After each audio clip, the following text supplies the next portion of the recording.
This is the story of an American air operation. One small campaign in the greatest aerial offensive of this war. In a sense, it is more than the story of a military operation. These planes, high in the skies over Germany, were a symbol of the unshakable unity of the Allies in their determination to fight together until victory and peace had been achieved.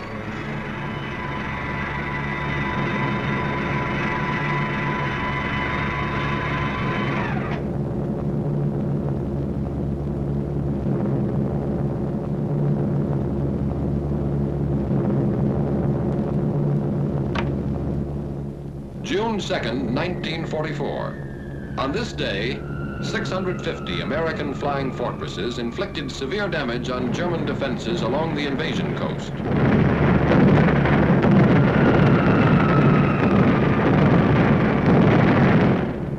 Farther north, 300 American liberators bombed military installations in German-occupied northwestern Europe.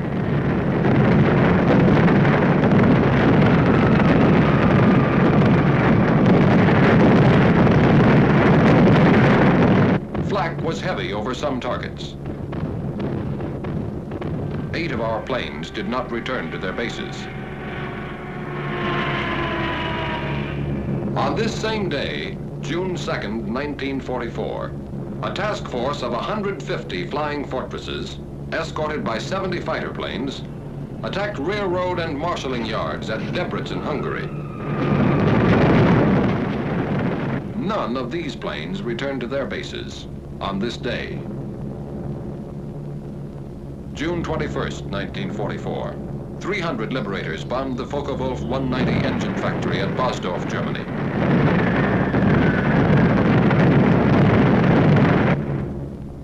An hour later, 800 flying fortresses attacked targets at Berlin, Germany. Damage was inflicted on railway stations, freight yards, and factories. Bombs were also dropped on the ministries of war and propaganda, as well as Gestapo headquarters. Over all these targets, flak was intense and accurate. Interception strong and determined.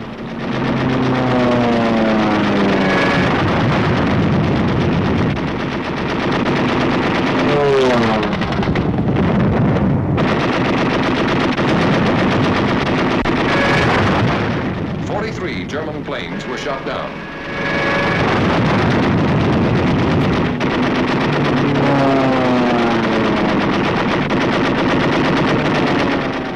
Eight of our own planes did not return to their bases. And on this same day, at about the same time, 155 flying fortresses, escorted by fighters, bombed synthetic oil plants and refineries at Ruhland, 70 miles east of Leipzig, Germany.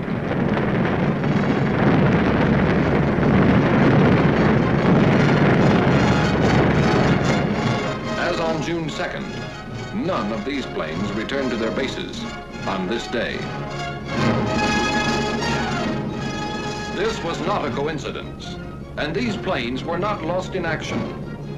This had been decided 6 months before, on December 7th, 1943, when at Tehran, the leaders of the 3 major Allied powers had declared their complete agreement as to the scope and timing of operations from the east, west, and south.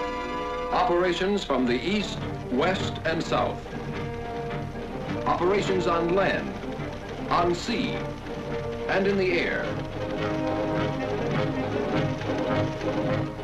The USSR agrees to furnish bases in Russia for the use of the U.S. strategical air forces in Europe, such bases to be used for shuttle bombing operations. Operation Titanic. Shuttle bombing. With American air bases in Russia, our bombers based in England and Italy could attack objectives in Central Europe, the Balkans, or Eastern Germany, land in Russia, refuel, reload, and bomb additional enemy targets on their return trips to their home bases. Operation Titanic. A triangular superhighway in the sky. With shuttle bombing, flying distances from England to some extreme points in eastern Germany and Poland, and from Italy to some points in German-occupied Hungary and the Balkans, would be reduced by a third. Reduced flying distance means reduced danger. For while planes on the shuttle route would have already landed, planes making the round-trip run still have to face flak, interception, or engine failure. With shuttle bombing, strategic targets of importance to the Red Army could be bombed by American planes operating from Russian bases. With shuttle bombing, Germany and the Luftwaffe could never be quite sure where the next Allied air blow was coming from, or going to. With shuttle bombing, the coalition land war, crushing the Wehrmacht on 3 fronts, would take wings to become coalition air war, and there would be no target in Germany or German-occupied Europe American planes could not seek, find, and destroy. These were the strategic purposes of Operation Titanic. The task of achieving these purposes was assigned to Lieutenant General Carl A. Spaatz, Commanding General of the United States Strategic Air Forces in Europe, and became the responsibility of Major General Frederick L. Anderson, Deputy Commanding General for Operations. In 4 months, the new bases were to be selected, constructed, supplied, staffed, and ready for use. A problem in men, materiel, space, time, and secrecy, requiring food, gasoline, bombs, ammunition, trucks, jeeps, steel matting, and more than 20,000 tons of other equipment, to be shipped by convoy from Liverpool and other British ports through the North Atlantic and Arctic Oceans. 2,000 miles of submarine-infested waters.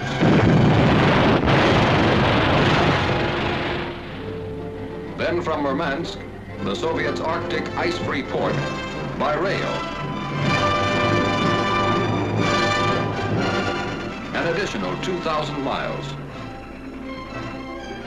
Radio equipment to be flown by ATC from the United States to Russia. A distance of 5,000 miles. Oil and more gasoline by tank car from Iran and British surplus stocks in the Middle East, 3,000 miles. A task force of expert ground crews transported from the United Kingdom to Cairo through the South Atlantic and the Mediterranean. By rail from Egypt to Palestine. By motor convoy through the Holy Land and Iraq. Then up and over the snow-covered mountains of northern Persia to the southernmost end of the Russian Trans-Caucasian Railroad at Tabriz.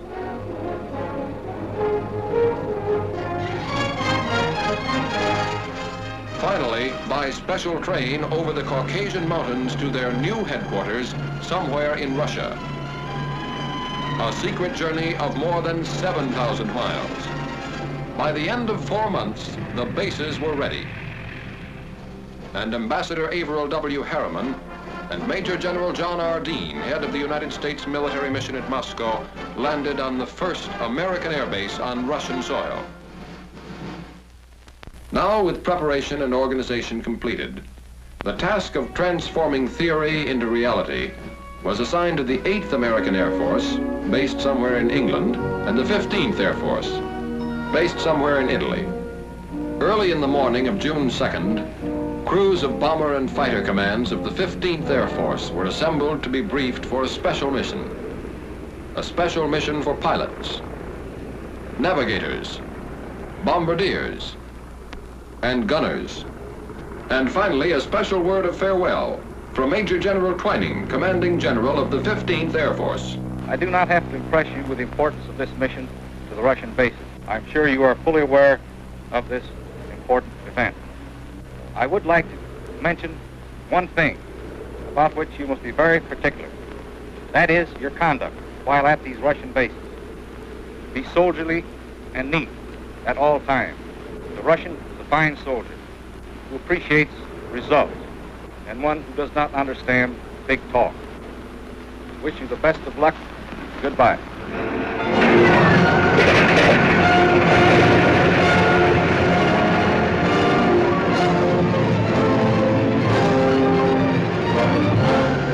At 0600 hours, the bombers took off. with Lieutenant General Ira C. Aker, Commanding General of the Mediterranean Allied Air Forces, in personal command of the task force, the fortresses left the ground with clockwork precision. One fort every 30 seconds.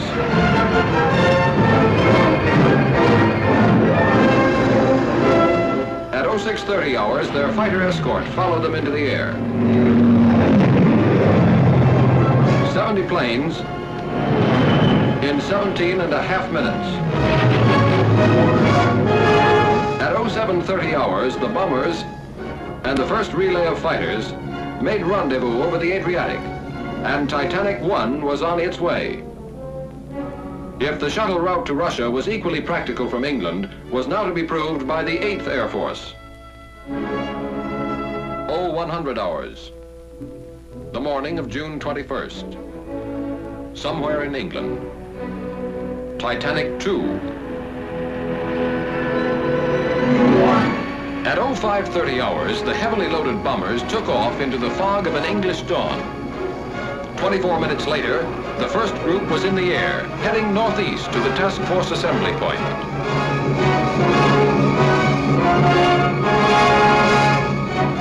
At 0800 hours, 2 by 2, the last relay of fighters left the ground.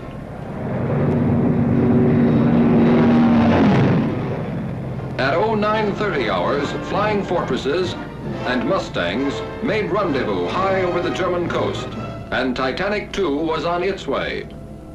At 1200 hours, it dropped its bombs on the Ruland oil fields and continued to its new bases somewhere in Russia.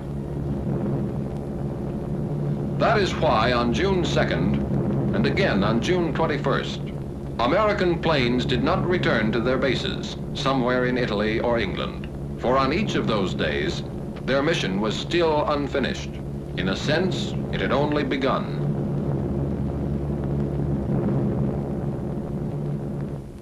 $1,500 hours. What was left of our target was a good 3 hours behind us. But we were still in enemy skies, and we could see the P-51s that were escorting us all the way in, prowling in the skies above. They called us Big Friend. We called them Little Friend. And it was a very pleasant feeling to have them around. About 1600 hours, we saw our red-nosed little friends pull away. A couple of minutes later, our navigator, the little man with the big maps, made with the instruments, and gave us the good word. Navigator to crew. Navigator to crew. It won't be long now. We're over Russia. Over Russia. From the sky, all countries look alike. But this was friendly country. That meant no more flak, no danger of interception. Solid ground not too far away.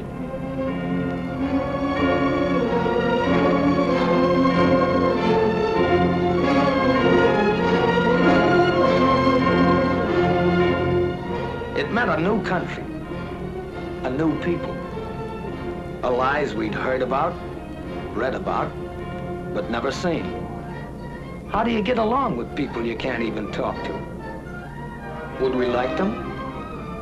Would they like us?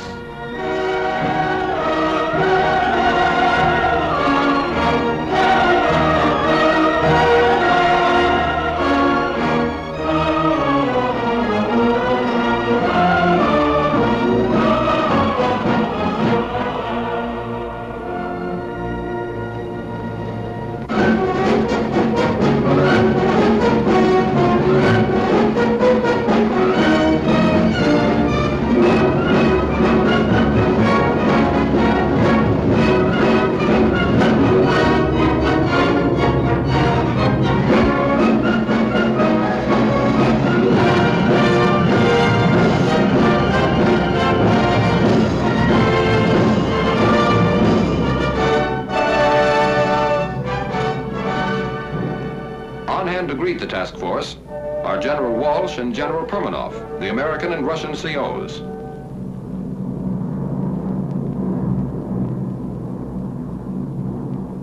Coming in, Base X looked like any other American airfield. neat rows of GI tents. Runways dotted with B-17s. Ground crews at the edge of the field, their faces to the sky. One difference, though, the ruins all around the base. A silent reminder that enemy boots had marched in two directions here quite recently.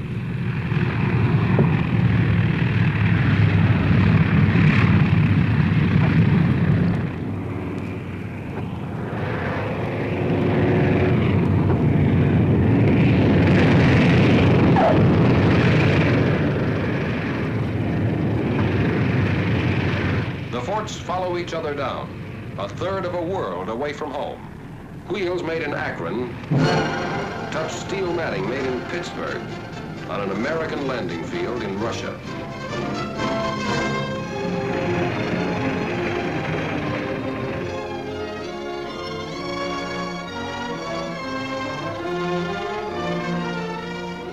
Gower, Messick, Ostrander, Zafak, Malone, Schultz, Badowski, Travers, McGee, Stanley, Rudenstein, Betts.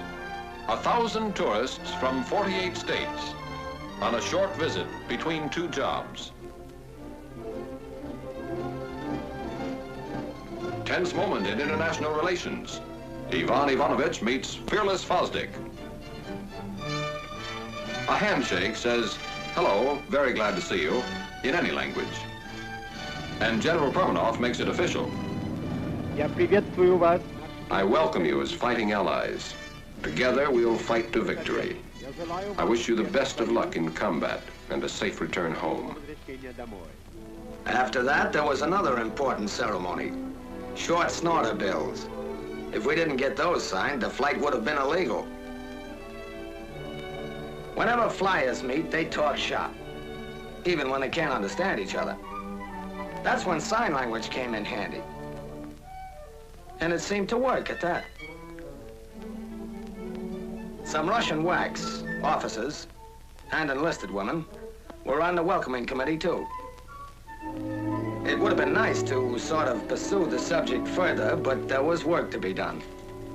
Interrogation, the reports and odds and ends of information that lay the groundwork for future operations. Interrogation is held in the open by courtesy of retreating German troops. Did you meet any fighter opposition? All right. How many fighters did you see? I'd say about 15. About 15? Yeah. With interrogation over, the men head for the tents, which will be their home as long as they remain in Russia. The first half of the mission is ended. The second half has already begun. Without the loss of an hour, the mixed ground crews of American and Russian mechanics take over the big bombers. Inspecting damages, checking engines, repairing equipment, getting the fortresses ready for another trip.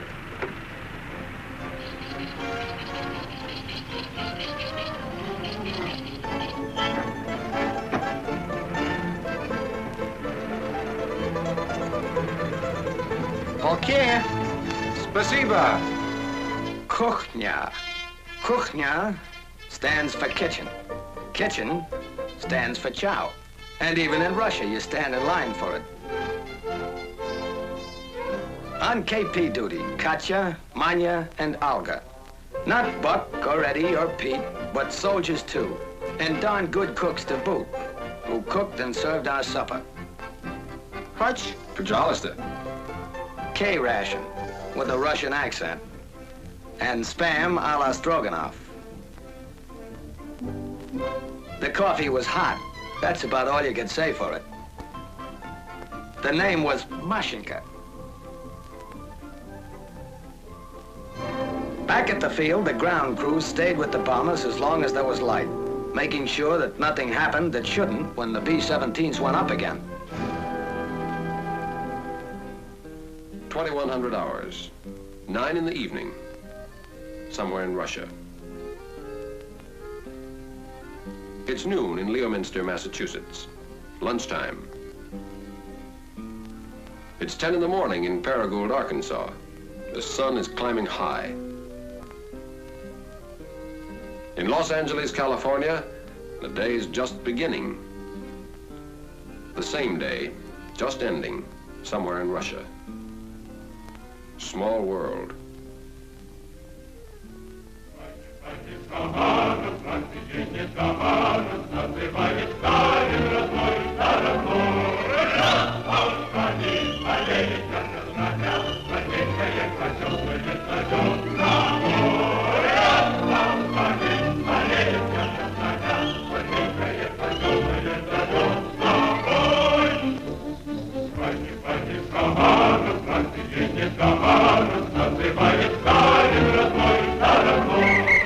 Another day, just beginning, somewhere in Russia.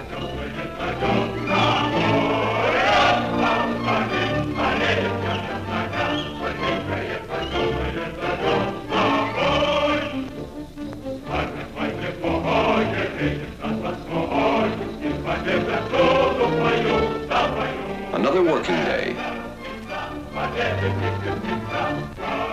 Another day of war.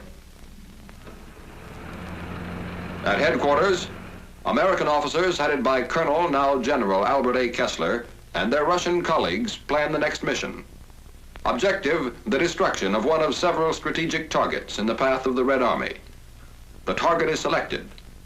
Weather permitting, mission tomorrow. A task force of this size needs gasoline, more than 350,000 gallons of it. Ammunition, more than 1 million rounds. Bombs, more than 500 tons. And more than 50,000 American and Russian man-hours of servicing and preparation. While the ground crews got the forts and fighters ready, our time was our own. Some of the fellows took advantage of a sunny morning and put on an exhibition of the national pastime. Some thought they'd teach the Russians another American pastime.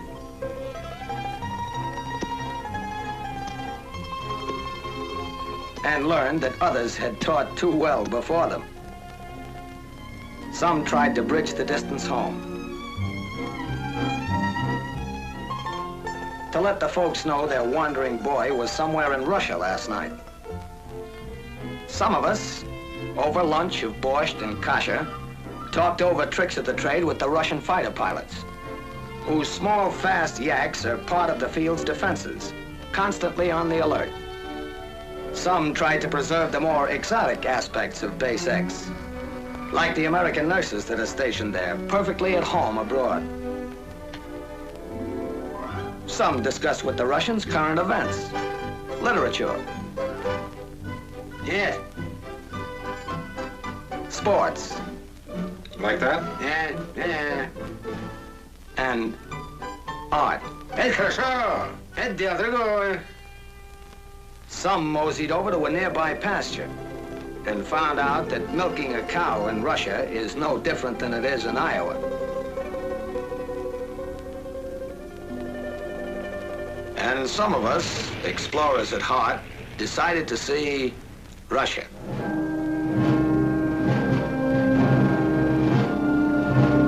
The town near the base is a market center for the adjacent farming district, and a fair was held each year along its main street.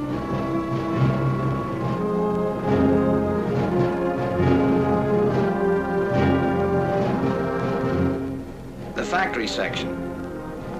Principal industry, the manufacture of leather goods. The Ukrainian Museum, well known for its collection of historical treasures and valuable objects of art. The grave of the famous Ukrainian writer, Korolenko, and his home. The population of the town, 130,000 at the last census, has varied in recent years, and there has been a certain decline in the number of children of school age. Those who have remained, or who have returned from the interior, have recently developed a fondness for an American import known as chvachka. Translation, gum. On the way back to the base, a few miles from the town, there's a monument to a Russian victory over an invading army 200 years ago.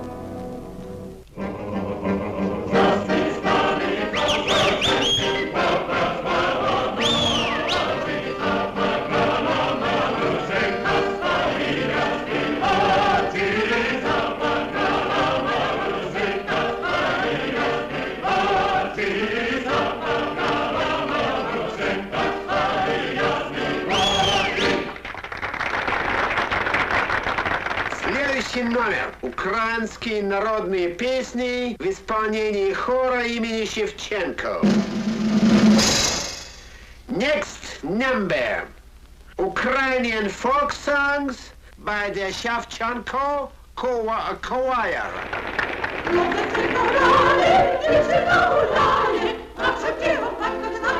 The language and the music are strange, but it isn't necessary to understand the language to understand some of the people here. The show marks the beginning of the end of this American visit to Russia. Most of the men are already looking back, remembering.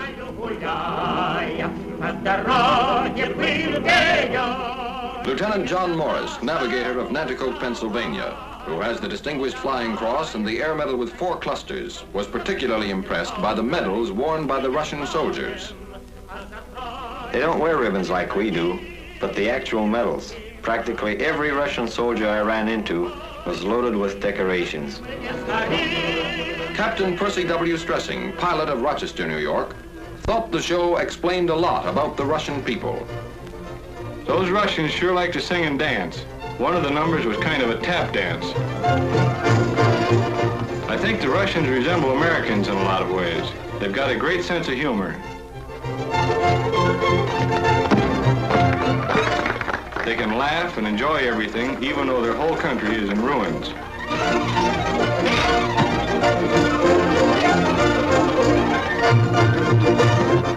Major Samuel Davis, command pilot of Boston, Massachusetts. It was good to relax and listen to music and laugh, but you couldn't ever forget there was a war on here.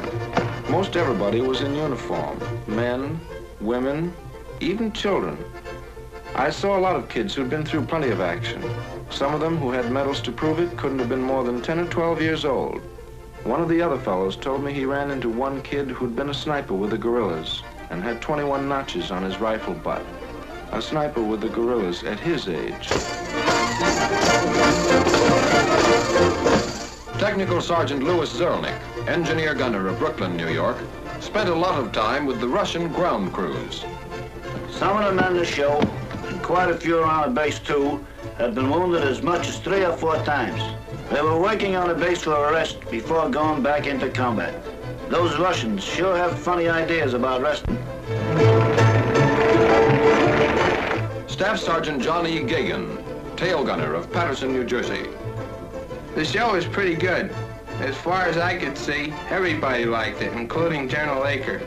He was sitting in the first row with General Perminov, or something like that, the Russian base commander. Lieutenant John McKenzie, bombardier of Paragould, Arkansas. Something I'll remember for a long time were the Russian kids. You got the feeling some of them never had a childhood. They had such old faces. They were pretty shy, most of them, but they seemed to like us.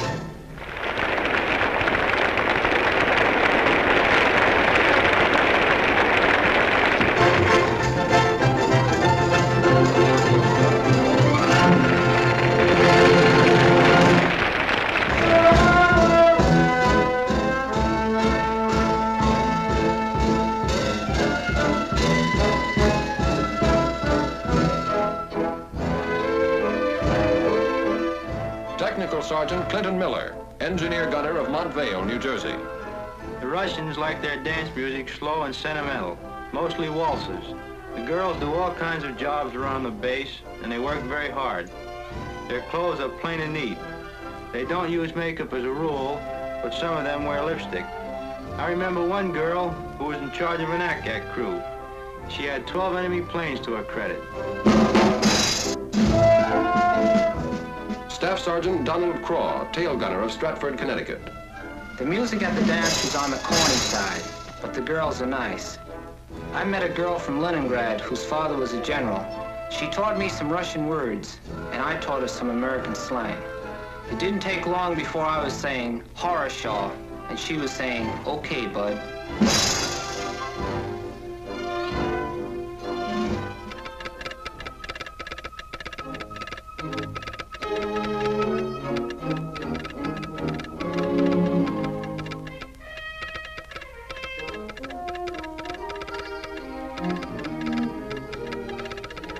Weather? Okay. Takeoff, 0900 hours. Taxi out, 0845. Stations, 0840. Briefing, 0600 hours. Briefing. 0R 1320. Your altitude will be 22,000 feet, which is your bombing altitude, and the place will be the target. Target for today. It may be a locomotive works in Poland, an aerodrome in Hungary, an oil field in Romania, or a tank factory in Germany itself. Whatever the target, today's mission will prove again that no objective in German Europe is secure from American bombers. Your group and wing assembly will be at 12,000 feet over the base. Your bombing altitude will be 22,000 feet. We'll pick up our fighter escort over the front at 11:43. Target time, 13:20. Gas load, 2,700. Bomb load, 10 500-pound GPs. Bomb load, 10 500-pound GPs. GP, general purpose. General purpose, to reduce the enemy's mobility, to disrupt his lines of communication, reinforcement, and supply, to destroy his war machine at its very source, his mines, his mills, his factories, and to deliver a message.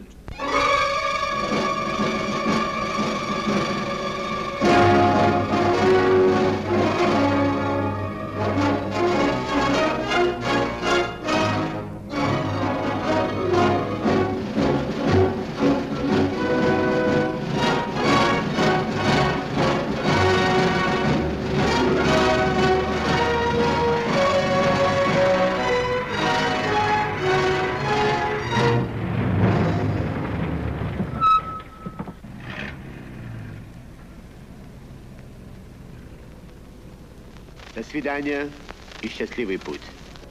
That means good luck. We'll be seeing you.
During the summer of 1944, 3,800 American planes made the shuttle run to and from Russia over this aerial highway.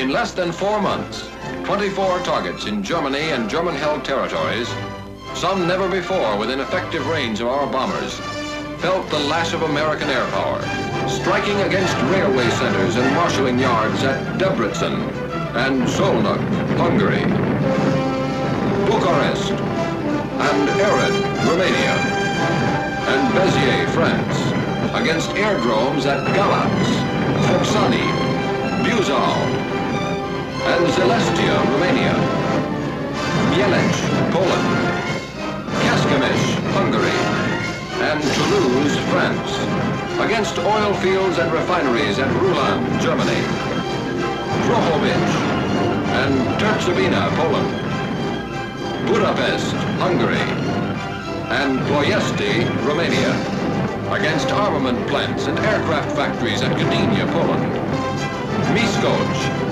and Diospor, Hungary, and Chemnitz, Germany. But even more important, this bomb and 10,000 more like it destroyed more than German factories, German oil depots, German railroads. They smashed Germany's last hope of escaping defeat by dividing the Allies. Never before have the major Allies been more closely united, and they're determined to continue to be united so that the ideal of lasting peace will become a reality.